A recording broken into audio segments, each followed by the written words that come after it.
Hello students. आज के इस लेक्चर में हम बिल्स ऑफ एक्सचेंज के बारे में बात करने वाले हैं। बिल्स ऑफ एक्सचेंज होता क्या है, बिल्स ऑफ एक्सचेंज की अकाउंटिंग एंट्रीज क्या होती है, उसकी इम्पैक्ट क्या होती है, क्यों बिल्स ऑफ एक्सचेंज बनाया जाता है, ये सारी चीजें थोड़ी डिस्कस करेंगे। पूरे इंट्रोडक्शन के अंदर इस तरह से सारी एंट्रीज और फ्रेम की है मैंने इंट्रोडक्शन में कि you will be able to calculate and do your sums. ठीक है, और आप एमसीक्यूज भी सॉल्व कर सकते हैं। तो if you understand this concept you will be able to solve all your questions that you have in your modules. तो जो भी है ये सीए को भी काम लगेगा, सीएमए को भी काम लगेगा। ये बेसिक रिक्वायरमेंट ही है बिल्स ऑफ एक्सचेंज, ये हर एक सबको है। Even if even if you are in 11th standard आपको भी ये काम लग जाएगा। ठीक है, इस तरह से ही फ्रेम किया हुआ है मैंने इंट्रोडक्शन। ठीक है, तो बिल्स ऑफ एक्सचेंज स्टार्ट करते हैं। बिल्स ऑफ एक्सचेंज होता क्या है, पहले तो बिल्स ऑफ एक्सचेंज क्या है वो समझते हैं थोड़ा। अब सिंपल वर्ड्स में अगर मैं आपको बताऊं कि बिल्स ऑफ एक्सचेंज होता क्या है, तो बिल्स ऑफ एक्सचेंज में एक सिंपल सी चीज है। बिल्स ऑफ एक्सचेंज जो है, सपोज दो पार्टी है, ठीक है, A and B, A and B, दो पार्टी है। सपोज ये दो पार्टी है जो बिजनेस कर रही है, करंटली बिजनेस कर रही है। ए ने सेल किया गुड्स बी को, ए ने सेल किया, बी ने परचेज किया। ठीक है, इसने ए ने बी को क्रेडिट सेल किया, क्रेडिट सेल किया होगा तभी ये बिल्स की बात आएगी। कैश सेल करेंगे तो आप ही सोचो, कैश सेल अगर आप करोगे तो इन दैट सिनारियो क्या होगा, कैश ले दे के बात खत्म हो गई तो फिर तो कुछ सिनारियो आगे बनता ही नहीं है। तो ए ने अगर बी को क्रेडिट सेल किया है ना, तभी जाके ये सिनारियो बनने वाला है। तब ए ने बी को क्रेडिट सेल किया, ठीक है। तो ए ने ऐसा सोचा कि चलो ठीक है बी, आपको मैं 2 महीने का टाइम देता हूँ, 2 महीने की क्रेडिट में आपको देता हूँ, 2 महीने के बाद आप मुझे पैसे दे देना। ठीक है, तो इसको ही क्रेडिट सेल बोलते हैं। भले 10 दिन का टाइम दो, 2 महीने का दो, जितने महीने का दो। अब ए ने ऐसा सोचा ये 2 महीने के बाद मुझे कौन पैसे देने वाला है, बी। तो ए ने तो ऐसा सोचा। अब मैं बिजनेस के लेवल पे आपको समझाता हूँ कि कैसे ये बिल्स ऑफ एक्सचेंज जो है वो आपके इक्वेशन में आएगा। अब अगर आप सोचो, आप सिंपली सोचो, तो ए के जो पैसे है, मतलब ए ने जो पैसे लगाए थे, ए ने जो भी पैसे लगाए थे वो किसके लिए लगाए थे, इन्वेंटरी के लिए लगाए थे, इन्वेस्टमेंट। अब ये इन्वेस्टमेंट तो चला गया बी के पास, स्टॉक चला गया बी के पास। तो ए की वर्किंग कैपिटल जो है वो ब्लॉक हो गई। ए की वर्किंग कैपिटल जो है वो 2 महीने के लिए ब्लॉक हो गई। तो वर्किंग कैपिटल जैसे ही ब्लॉक हो गई है, तो उसकी रिक्वायरमेंट को फुलफिल करने के लिए क्या करेगा ये ऐसा सोचेगा कि ये जो 2 महीने का जो मेरा घाटा हुआ है वो मुझे पैसे चाहिए। ठीक है, वरना उसके day to day running of business में प्रॉब्लम आएगा। वर्किंग कैपिटल मतलब क्या, डे टू डे बिजनेस में आप जो पैसे आप यूज करते हो उसको बोलते हैं वर्किंग कैपिटल। अब ये वर्किंग कैपिटल में प्रॉब्लम आ गया, तो ए सोचेगा कि आज क्या ऐसा करूं कि मेरा ये 2 महीने का जो वर्किंग कैपिटल ब्लॉक हुआ है वो मेरा ब्लॉक ना हो, और बी को 2 महीने का टाइम भी मिल जाए। तो बी ऐसा सोच ए ऐसा सोचेगा कि मैं ऐसा करता हूं कि ए के ऊपर एक बिल्स ऑफ एक्सचेंज लिख देता हूं, बिल्स ऑफ एक्सचेंज, बीओई। ठीक है, बिल्स ऑफ एक्सचेंज एक राइट करता हूं। तो बी ड्रॉअर माना जाता है। क्यों, B is a drawer, drawer. B ने लिखा, sorry, A is a drawer, A ने लिखा। क्यों, ए क्रेडिटर है यहाँ पे और बी डेटर है। हमेशा क्रेडिटर क्या करेगा, लिखेगा। आप एक बिल लिखेगा जिसके अंदर वो लिख देगा कि after 2 months B will pay me this amount, जो भी अमाउंट हो, एक्स वाई जेड जितना भी अमाउंट हो, 2 महीने के बाद आप पे कर दोगे। और उसके ऊपर उसकी खुद की साइन, और ए बी को भेजेगा ये बिल्स ऑफ एक्सचेंज। बी जैसे ही एक्सेप्ट करेगा तो वो बिल्स ऑफ एक्सचेंज एग्जिस्टेंस में आ जाएगी। फिर वो बिल्स ऑफ एक्सचेंज जो है वो एग्जिस्टेंस में आ गई। अब आप बोलोगे sir bill of exchange existence में आ गई तो इसका क्या मतलब, पहले भी अगर क्रेडिट सेल किया था तो 2 महीने के बाद ही पैसे मिलने वाले थे। आज भी अगर क्रेडिट सेल किया है तो भी 2 महीने के बाद ही, बिल लिखने के बाद भी 2 महीने के बाद ही पैसे मिल रहे हैं। तो इसकी वर्किंग कैपिटल की रिक्वायरमेंट तो कहाँ सेटिस्फाई हो रही है। लेकिन नहीं, यहाँ पे क्या हो रहा है, वर्किंग कैपिटल की रिक्वायरमेंट वो सेटिस्फाई करेगा। क्यों? अब इसके पास बिल्स ऑफ एक्सचेंज जो है ना, वो जो है वो करेंसी का काम कर सकता है। कैसे? इसके पास जो बिल्स ऑफ एक्सचेंज जो है वो क्या कर सकता है, बैंक के पास लेके जा सकता है। बैंक को वो बोलेगा कि देखो, 2 महीने के बाद मेरा एक डेटर है जो मुझे ये अमाउंट 50,000 रुपये समझ लेते हैं, 50,000 रुपये देने वाला है 2 महीने के बाद। आज मुझे कुछ अमाउंट काट के, आपका जो डिस्काउंटिंग अमाउंट है थोड़ा अमाउंट काट लो, बाकी के पैसे मुझे आज दे दो। तो एक ही वर्किंग कैपिटल रिक्वायरमेंट सेटिस्फाई हो गई, उसको डिस्काउंटिंग बोलते हैं। ए जब बैंक के पास से पैसे, ए बैंक के पास जाएगा ये बिल्स ऑफ एक्सचेंज लेके, और बैंक को बोलेगा कि ये 50,000 रुपये 2 महीने के बाद जो मुझे मिलने वाले हैं, उसके थोड़े पैसे आप काट लो अपनी सर्विस के, ठीक है, वो काट लो और मुझे पैसे दे दो। तो कि बैंक क्या करेगा, उसको डिस्काउंटिंग बोलते हैं। तो बैंक क्या करेगा, ए के पास से वो बिल ले लेगा 50,000 की, ठीक है, और ए को सपोज 49,800 रुपीज दे देगा। 200 रुपए का डिस्काउंट, 200 रुपए का डिस्काउंटिंग फिगर, उसको बोलते हैं डिस्काउंटिंग। ठीक है। अब क्या हुआ, ए के पास 49,800 आ गए, मतलब उसकी वर्किंग कैपिटल की रिक्वायरमेंट जो है वो फुलफिल हो गई। बैंक के पास बिल्स चली गई, ठीक है। बैंक क्या करेगा, 2 महीने के बाद बी के पास जाएगा कि भाई तुझे जो पैसे देने थे ए को, वो मुझे तू पैसे दे दे, ठीक है, मुझे तू पैसे दे दे। तो इन दैट सिनारियो, बी को 2 महीने का टाइम भी मिल गया, बैंक को भी पैसे मिल गए अपनी सर्विस के, ए को भी अपनी रिक्वायरमेंट के पैसे मिल गए। सिंपल है। तो this is how bills works. आप सोचोगे बिल्स क्यों वर्क में आया, तो बिल्स का रीजन ये है, वर्किंग कैपिटल को की रिक्वायरमेंट जो है इकोनॉमी में, उसको सेटिस्फाई करने के लिए बिल्स ऑफ एक्सचेंज आता है। ठीक है। अब यहाँ पे नॉर्मली समझते हैं, ए जो है मैंने पहले ही बता दिया, ए ड्रॉअर है, ए को ड्रॉअर माना जाता है। बी जो है उसको ड्रॉई माना जाता है, ड्रॉई, जिसके ऊपर आप बिल लिखते हो, जिसके ऊपर आप बिल लिखते हो उसको आप ड्रॉई माना जाता है। एंड बैंक, जिस पर्सन को पैसे देने हैं, जिस पर्सन को पैसे देने हैं मतलब जिसको पैसे मिलने वाले हैं, ठीक है, जिसको पैसे मिलने वाले हैं उसको यहाँ पे बैंक मान लेते हैं। Bank will be considered as payee, payee माना है। तो तीन पार्टी मेन होती है, तीन पार्टी मेन होती है in bills, drawer, drawee and payee. क्या? ड्रॉर, ड्रॉई एंड पेई। कई बार होता है कि अगर बिल ए ने अपने पास ही रखा तो पेई भी वही हो जाएगा, क्यों? क्योंकि उसको ही पैसे मिलने वाले। ठीक है। तो ये बिल्स का थोड़ा बहुत जो एक प्रैक्टिकल मैकेनिज्म जो है, हाउ बिल्स वर्क्स, जो मैंने आपको समझा दिया इन सिंपल वर्ड्स। अब आते हैं बिल्स कितने किस टाइप की होती है। ठीक है। बिल्स कितने टाइप की होती है वो मैं बता देता हूं आपको इन सिंपल वर्ड्स। अगर आपको मैं बताऊं कि बिल्स जो है ना, बिल, वो एक होती है after sight and after date.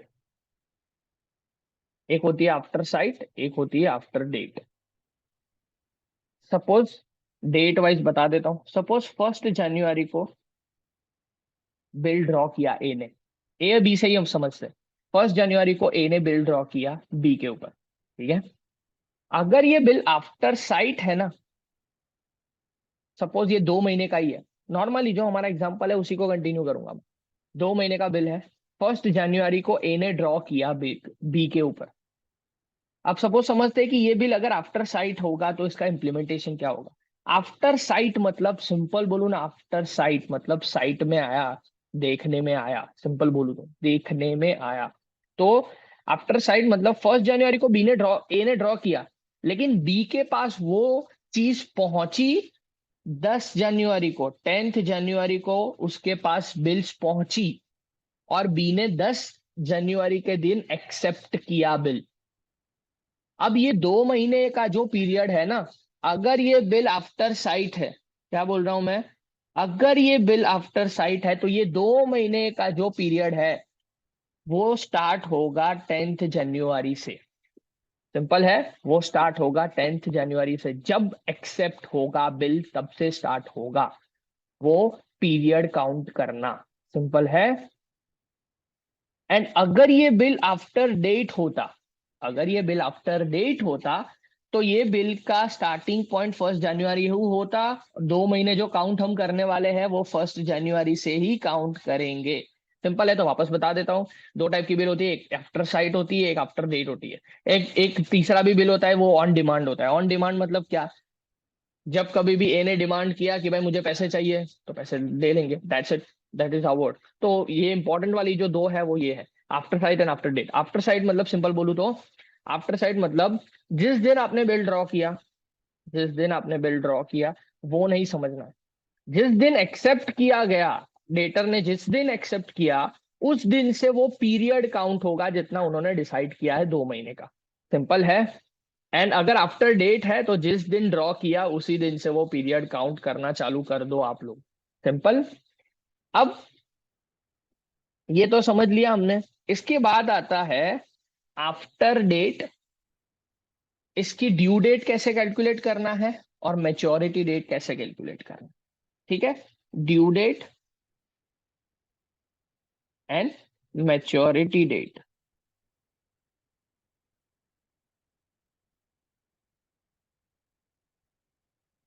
Second.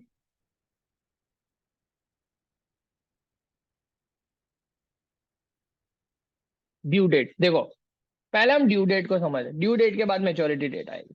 Due date मतलब क्या? कब ये बिल पेमेंट के लिए, पेमेंट के लिए तैयार हो जाएगी, पेमेंट करना उसमें बनेगा।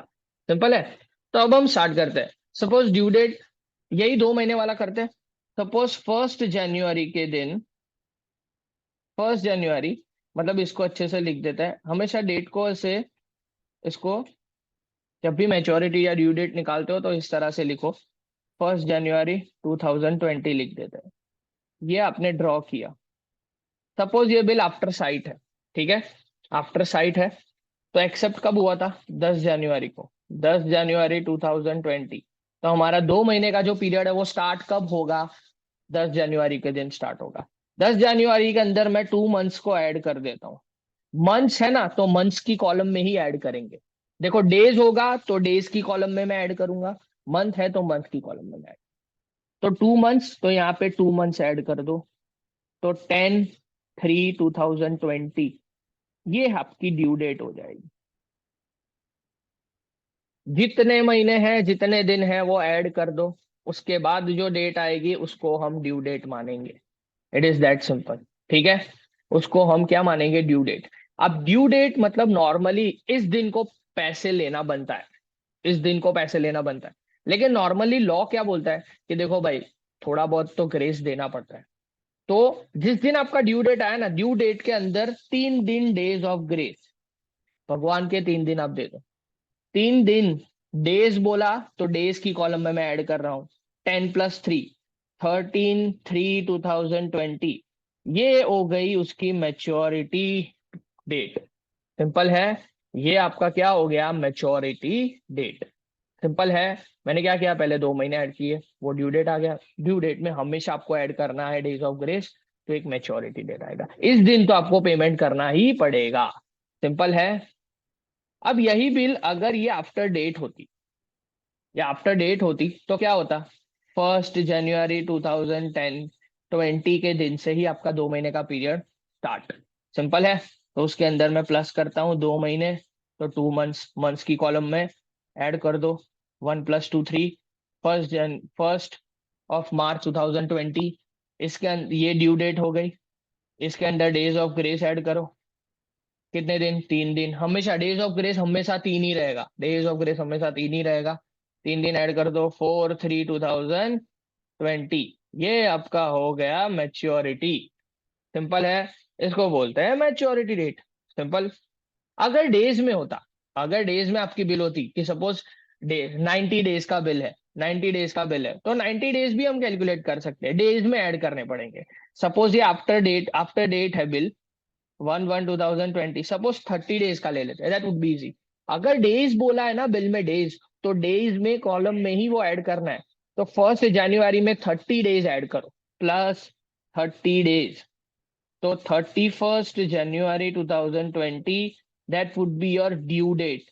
उसके अंदर डेज ऑफ ग्रेस ऐड करो, 3 दिन, 3 दिन ऐड करना है, 34 मत कर देना। अब फेब्रुवरी जाएगा, ठीक है।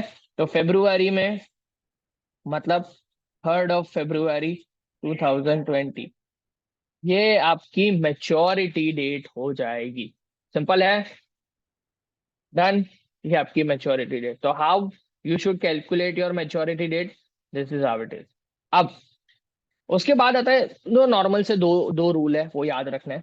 फर्स्ट रूल ये है, आप सोचो कि अगर ऐसा होगा कि सपोज आपकी मैच्योरिटी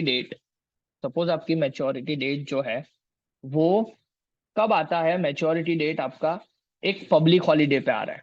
मतलब सपोज आपने ये सब ऐड करने के बाद ये सारी चीज मैच्योरिटी डेट जो ये आई, ये जो आई, सपोज आपकी मैच्योरिटी डेट आ रही है 2 अक्टूबर, 2 अक्टूबर 2020 आया। अब 2 अक्टूबर क्या है, गांधी जयंती है। This is your public holiday. Public holiday अगर आया, अगर कोई ऐसा दिन है जो पब्लिक हॉलीडे अगर आया, तो preceding working day would be your considered as maturity date. Simple है। अगर पब्लिक हॉलीडे आ गया 2/10/2020, तो प्रिसीडिंग डे आपको कंसिडर करना है। ये एमसीक्यू में भी आता है, preceding day you should consider for the purpose of maturity date. ये मैच्योरिटी डेट आपको 1/10/2020 कंसिडर करना पड़ेगा। सिंपल है, प्रिसीडिंग वर्किंग डे। लेकिन अगर कोई ऐसा दिन आ गया, अगर मैच्योरिटी डेट, अब यही डेट सपोज ये 13th वाला ही है ये हमारा, लेकिन 13 के दिन अगर बैंक में स्ट्राइक हो गई, तो ये सारे नेचुरल कॉज नहीं है। नेचुरल कॉजेस की वजह से हुआ, जो पहले से पता है, अर्थक्वेक आ गया, 13th को अर्थक्वेक आ गया, फ्लड आ गया, कोई नेचुरल कैलेमिटी हो गई। तो इन दैट सिनारियो क्या हो जाए, अगर पब्लिक हॉलीडे है वो तो पहले से पता है, लेकिन ये अर्थक्वेक आने वाला है पहले से थोड़ी पता है मुझे।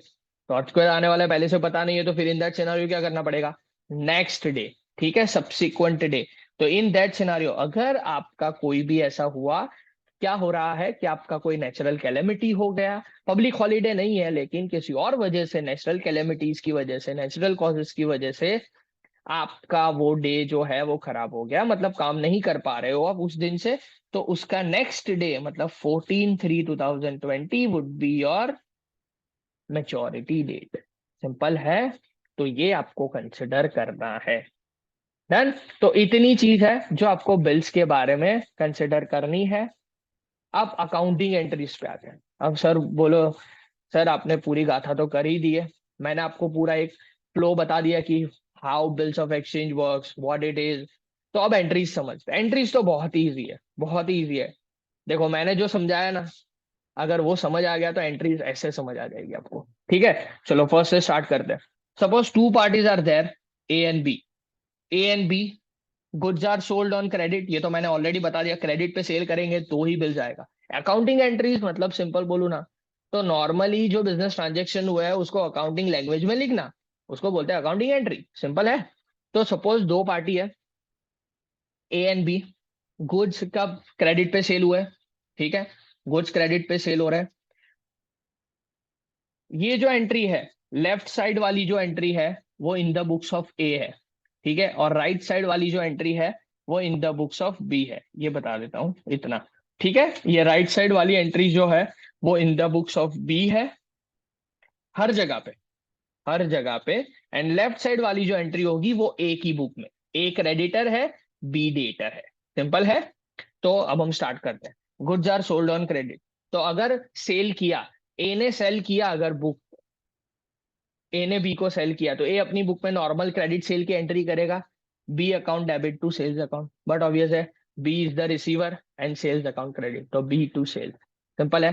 बी अपनी बुक में क्या करेगा, एंट्री परचेज टू ए, उसने परचेज किया goods, A account credit, A is the giver. Simple है। तो नॉर्मल क्रेडिट सेल की एंट्री की। फिर बिल ड्रॉ करने की एंट्री, देखो फिर बिल ड्रॉ करेगा, बट ऑब्वियस है ए बिल ड्रॉ करेगा तो ही तो बिल्स के एग्जिस्टेंस, बिल मिल में आएंगे वो लोग। तो बिल जब भी ड्रॉ करता है ना, तब वो डेटर क्रेडिटर के रिलेशन से निकल के अब बिल्स वाले रिलेशन में आ जाएंगे, ठीक है, बिल्स वाले रिलेशन में आ जाएंगे। तो ए के लिए जो बिल है, उसने बिल ड्रॉ किया तो उसके लिए बिल्स रिसीवेबल बन जाएगी, क्योंकि उसको पैसे रिसीव करने हैं। और बी को पैसे देने हैं, बी शुड पे मनी, तो उसके लिए बिल्स पेएबल हो जाएगी। सिंपल है। ए अगर बिल ड्रॉ कर रहा है, तो ए बिल ड्रॉ करेगा, तो इन दैट सिनेरियो क्या हो जाएगा, उसके लिए बिल्स रिसीवेबल हो जाएगी। Bills receivable will be considered as his asset, क्योंकि 2 महीने के बाद पैसे तो लेने ही है, आज भी पैसे तो लेने बन ही रहे। तो bills receivable will be considered as asset, so bills receivable account debit to A account. A account को, सॉरी, ये ए अकाउंट नहीं होगा, ये बी अकाउंट होगा। Just a second, to B account. Simple है, टू बी अकाउंट। क्यों B account? B is the giver, B ने accept किया तभी तो बिल एग्जिस्टेंस में आया। ठीक है, तो bills receivable account debit to B account, ये कौन सी फर्स्ट एंट्री करेगा ए अपनी बुक में। सिंपल है। देखो, बी का अकाउंट तो कैंसिल हो गया, पहली वाली एंट्री में बी को हमने डेबिट किया था, और दूसरी वाली एंट्री में बी को हमने क्रेडिट कर दिया, देख लो, तो दोनों कैंसिल हो गया। तो एंट्री क्या बची, बिल्स रिसीवेबल टू सेल्स, मतलब बिल्स से हमने सेल किया। सिंपल है। तो ये छोटी छोटी चीजें समझने की जरूरत है, और कुछ नहीं है। अब बिल्स की ही एंट्री, पहली वाली बिल्स ड्रॉ किया, बी ने एक्सेप्ट किया, तो बी क्या एंट्री करेगा, बी के लिए बिल्स पेएबल है, बिल्स पेएबल है, पेएबल मतलब liability, liability should be credited, तो लायबिलिटी क्रेडिट हो जाएगा, तो लायबिलिटी क्रेडिट कर देंगे। और ए ए इज द रिसीवर, क्यों, क्योंकि बी ने एक्सेप्ट किया बिल, तब ए ने रिसीव किया ना बिल को, तो A is the receiver to bills payable, तो A account debit to bills payable account. तो ये क्या हो जाएगा, नॉर्मल सी बिल्स की entry, bill drawn by A. तो ए अपनी बुक में एंट्री करेगा bills receivable to B, B अपनी बुक में एंट्री करेगा as to bills payable. Simple है। अब ये बिल की ये नॉर्मल सी, ये दो एंट्री तो नॉर्मल सी हर एक सिनारियो में होगी, ये दो एंट्री तो हर एक सिनारियो में करेंगे वो लोग, क्योंकि नॉर्मल है, सेल होगा, और बिल्स रिसीवेबल है बिल। अब क्या होता है, बिल्स एक बारी ए के हाथ में, एक बारी बिल आ गई, एक बारी ए के हाथ में बिल आ गया, तो इन दैट सिनेरियो क्या हो जाएगा, ए अपने आप से कुछ ना कुछ तो कर सकता है वो। अब ए के पास ऑप्शंस है, या तो ये बिल को ए अपने पास रखेगा मैच्योरिटी डेट तक, और मैच्योरिटी डेट पे पैसे ले लेगा। सिंपल है, ये सिनारियो हो सकता है। तो फर्स्ट वाला सिनारियो वही है जो हम कंसिडर करेंगे आज, अभी। तो फर्स्ट वाला सिनारियो क्या है, फर्स्ट वाला सिनारियो है कि ए क्या करेगा, अपने पास वो बिल्स रखेगा। ठीक है, ए अपने पास बिल्स रखेगा मैच्योरिटी तक। देखो, bills hold till maturity and amount paid by B. A क्या करेगा, 2 महीने तक बिल रखेगा, मैच्योरिटी डेट के ऊपर बी ए को पैसे दे देगा। सिंपल है। तो ये नॉर्मल सी एंट्री है। इसमें क्या करेंगे, पैसे मिलेंगे, ए को पैसे मिलेंगे, तो क्या एंट्री करेगा ए, अगेन यहाँ पे ये लेफ्ट साइड वाला ए, राइट साइड वाला बी, हमेशा यही रहे।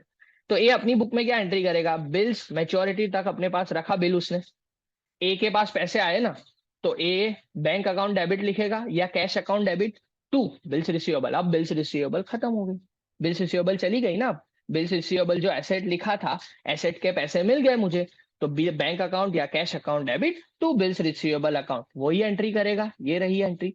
अब बी के परस्पेक्टिव से सोचो, बी ने पे किया ए को, तो बी के पास से पैसे चले गए, तो बी क्रेडिट करेगा बैंक को, और उसकी बिल्स पेएबल अब खत्म हो गई, पे लायबिलिटी अब खत्म हो गई ना, तो लायबिलिटी खत्म होती है, कम होती है, तो हमें उसको डेबिट करना पड़ता है, तो बिल्स पेएबल टू बैंक या तो कैश अकाउंट। सिंपल है, इट इज दैट सिंपल।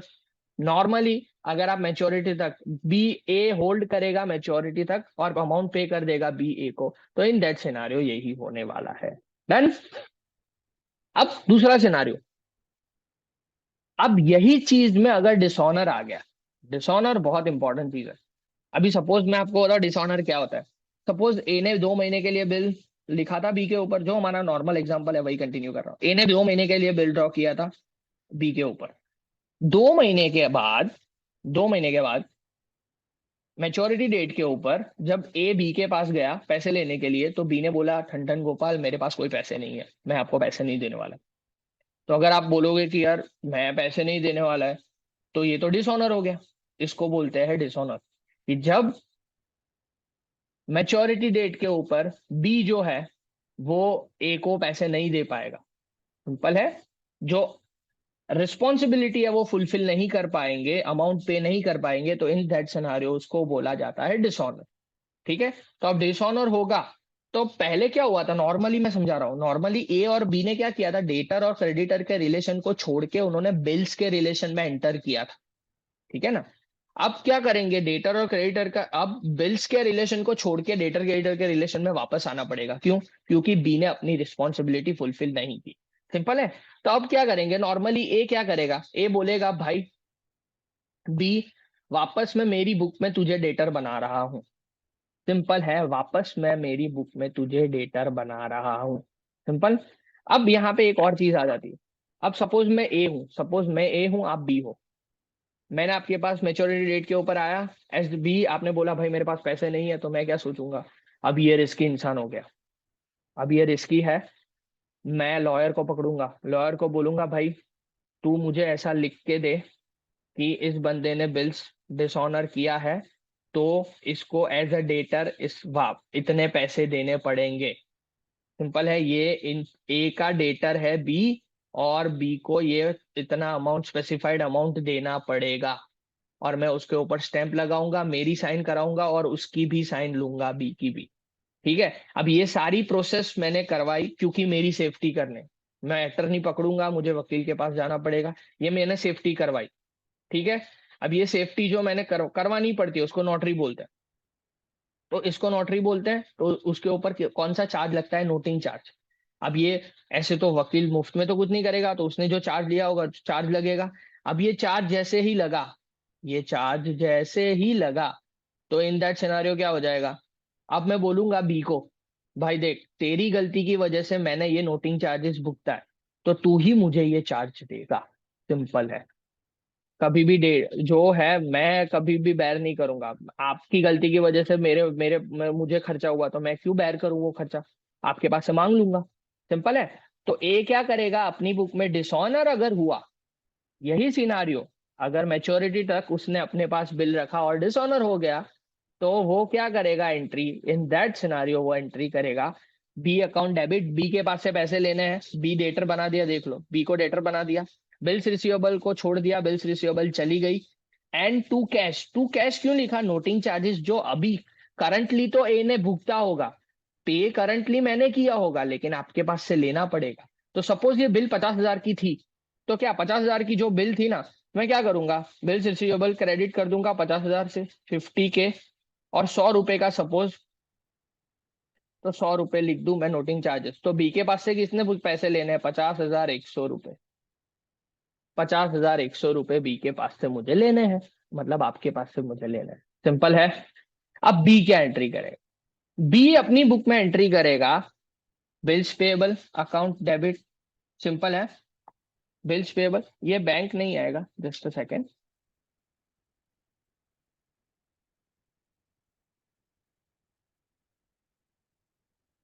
चलो, बी अपनी बुक में एंट्री क्या करेगा, अब बिल्स पेएबल चली गई, तो बिल्स पेएबल को डेबिट करना पड़ेगा, मतलब 50,000 रुपये अब नहीं है, 50,000 रुपये अभी उसकी लायबिलिटी नहीं है, अब उसको करेक्टली लायबल किसको है, लायबल किसको है, ए को पे करना है। Bills payable account debit, notary charges जो नोटिंग चार्जेस जो है, वो एग्जैक्टली किसका खर्चा है, देखो अकाउंटिंग रूल क्या बोलता है, अगर खर्चा आपका है तो आपको ही रिकॉर्ड करना पड़ेगा, तो बी का खर्चा है, भले ए ने पे किया था, तो ए ने अपनी बुक में नोटिंग चार्जेस नहीं लिखा था, ए ने सीधा बी के नाम पे ही लिख दिया, भाई बी के भी पे मैंने पे किया है, बी अपनी बुक में लिखेगा बिल्स पेएबल अकाउंट डेबिट।